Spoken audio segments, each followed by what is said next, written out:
larang tu, Dik? Zul Arifin dengan Sufiq J. Kat Seremban. Kita kat Seremban bukan kat JB.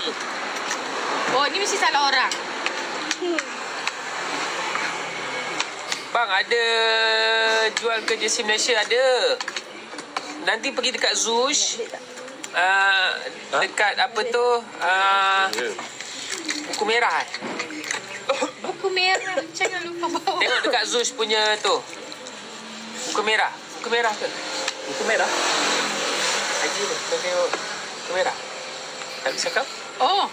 Buku merah. Tak kira. Katalog. Pergi kat tempat lagi satu. Jelebu Kampung Durian ke? Tak tahulah ni kampung apa. Tak kampung. Kampung ke? Jangan Jelebu je. Yang pantai. Ni, Melayu ke? Terlilat. Oh, okey lah. Terlilat. Siapa yang ganjil? Apa? Tak, suruh dia makan kita lah. Terlilat dulu. Siapa ganjil? Jalan pantai. Tapi tak terlilat. 3. Ada berhenti. Terlilat. Sekali Satu. Satu yang ganja tu selamat. Tak boleh. Sebab dia 3, dia kena makan 1. Oh, semua orang. Apa you ni? I ingat you dikecuali. Kecualikan. Kak you minum air dulu. Ni air sudu. Yalah kata dia minum. Tadi pembersih sangat. Lepas tu minum. Kenapa? Oh. Apa tu? No. Bola dulu baru kamu. Dah mana? 9 suku. Ya, Jalan Pantai Seremban. Betul. Jalan Pantai Seremban. Kedai bawah ni. Nampak muda.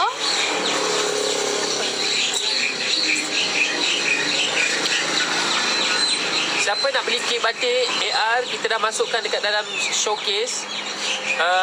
Ayu punya IG showcase dia, pergi tengok Ayu Rauda. Ataupun nanti saya masukkan dalam showcase saya. Kek batik. Siapa yang belum rasa, kita boleh post. Bukan visi sedap-sedap ya. Kita boleh post kek yang sedap-sedap.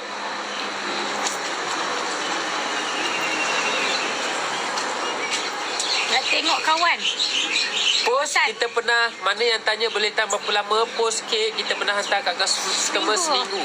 Seminggu boleh tahan. So far kek akan deliver sampai dalam sehari atau 2 hari. Lama ni kita tunggu nak terlilat. Terlilat tu apa? Siapa nak lega? Kita cepat. makan. Apa? Cepat. Ganjil dia selamat. Ganjil dia sama La terlilat Laili tamplum selamat. Tak selamat. La terlilat Laili tamplum. Tak juga. La Laili tamplum. Kenapa? Selamat lah. Ayu selamat. Kita buat ya. Kita makan. Tak, siapa yang ni dia makan dulu.